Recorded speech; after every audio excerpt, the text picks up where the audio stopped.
3 বছর পর্যন্ত আমাকে কারাগারে বন্দী করে রাখা হয়েছিল। 2024 সালের 3রা মে মুক্তি পেয়েছিলাম।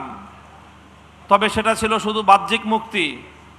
মুক্তি দেওয়ার আগে তারা আমার নাকে রশি বেঁধে আমাকে নিয়ে তামাশা করেছে, ছেড়ে দিয়েছে, কিন্তু নাকের মধ্যে রশি বাঁধা ছিল। শুধু একটা দিন একটা মামলার আসামি মামলায় হাজিরা দিতে যেতে পারিনি। আবেদন করেছিলাম যেন জামিন বহাল রাখা হয়, সঙ্গে সঙ্গে জামিন ক্যান্সেল করে দিয়ে গ্রেফতারি পরোয়ানা জারি করা হয়েছিল। বুঝতেই পারেন কি ভয়াবহ দুঃসহ পরিস্থিতিতে আমরা তখন ছিলাম। কারাগারে এবং কোর্টের গারদগুলোতে বিএনপির ডজন খানিক নেতার সাথে আমাদের দেখা হতো। 2024-এর জানুয়ারিতে যখন নির্বাচন হয়ে গেল, এই বিএনপির নেতারাও তারা হতাশায় মুষড়ে পড়েছিল। তারাও সকলেই মন্তব্য করত 2040 সালের আগে শেখ হাসিনা বেঁচে থাকতে আর কোনোদিন বাংলাদেশের ক্ষমতার পরিবর্তন হবে এই স্বপ্ন বিএনপি দেখত না। কিন্তু আজ 2024-এর জুলাই বিপ্লবের আমাদের বীর শহীদানরা রক্ত দিয়ে যে মুক্তি এনেছে, যেই স্বাধীনতা এনেছে, 5ই আগস্ট হঠাৎ করে বিএনপি সেই শহীদানদের প্রতি, স্কুল কলেজের কোমলমতি আমাদের বীর শহীদ সন্তানদের প্রতি শ্রদ্ধা জানানোর পর দিন থেকে জুলাই বিপ্লবের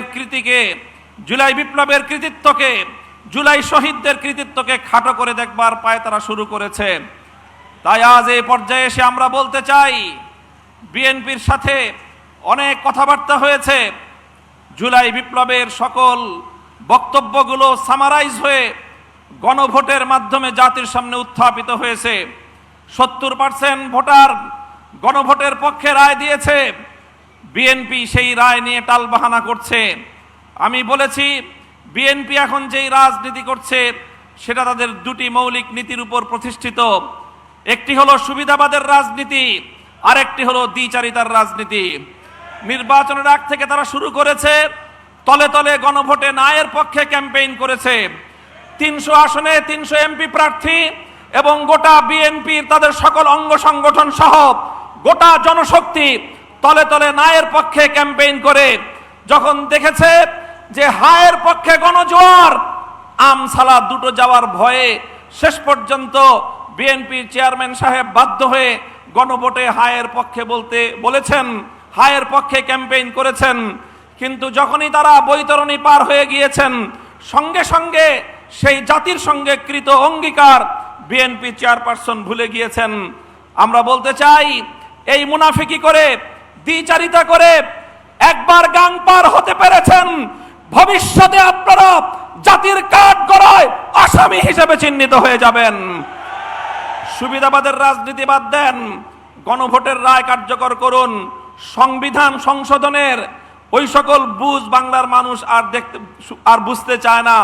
17টি সংবিধানের সংশোধন বাংলাদেশে হয়েছে, কিন্তু এই সংশোধনীগুলো টেকসই হয় না।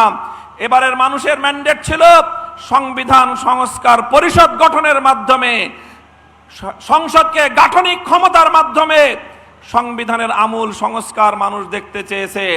আপনারা যেই কথা বলছেন জুলাই সনদ অক্ষরে অক্ষরে বাস্তবায়ন করবেন, এটা মূলত জনগণের সঙ্গে নতুন করে আরেকটি প্রতারণা এবং ভাওতাবাজি। আপনারা জুলাই সনদের স্পিরিট বাস্তবায়ন করতে চান না। আপনারা আপনাদের নোট অফ ডিসেন্ট গুলো জাতির উপর চাপিয়ে দেওয়ার পায়ে তারা চালাচ্ছেন। এভাবেই যদি আপনাদের চলতে থাকে, জুলাই যোদ্ধাহত যোদ্ধারা এবং জুলাইয়ের শহীদ পরিবার, জুলাই যোদ্ধারা বাংলাদেশে আবার জুলাইয়ের মতো নতুন করে আরেক সংগ্রামে নামবে ইনশাআল্লাহ। আমিও কথা দিচ্ছি, সেই সংগ্রামের সম্মুখ সারিতে আমরা বুক পেতে দিয়ে থাকবো, শাহাদাতের রক্তের